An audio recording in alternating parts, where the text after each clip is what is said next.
Pope Leo XIV warns against de facto atheism in First Homily.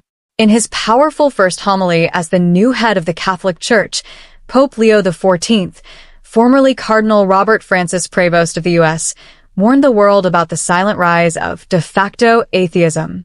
While belief in God isn't always outright rejected, he said, many today live as if God does not exist, replacing faith with idols like technology, money, pleasure, and power.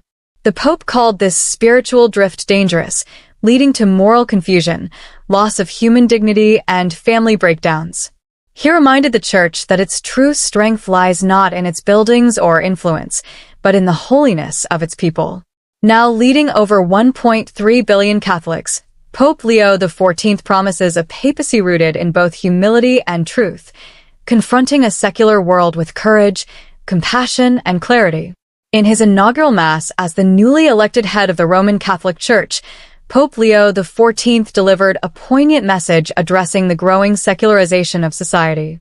Speaking in the Sistine Chapel, he expressed concern over the increasing tendency to prioritize technology, money, success, power, or pleasure over spiritual values. The 69-year-old pontiff, formerly Cardinal Robert Francis Prevost from the United States, emphasized that such priorities lead to a form of de facto atheism, where individuals, even those baptized, live as if God does not exist.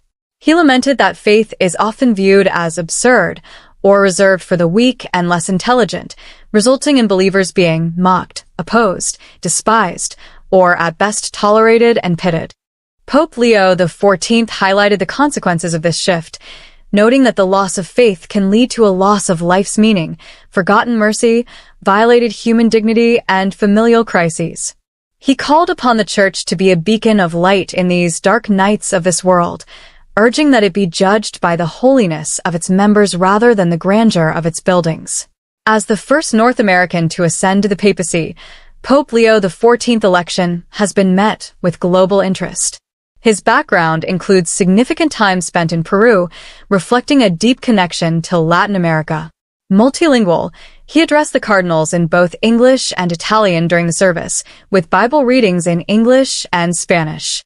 The Pope's message underscores a commitment to addressing contemporary challenges facing the Church and society, advocating for a return to spiritual values amidst a rapidly changing world.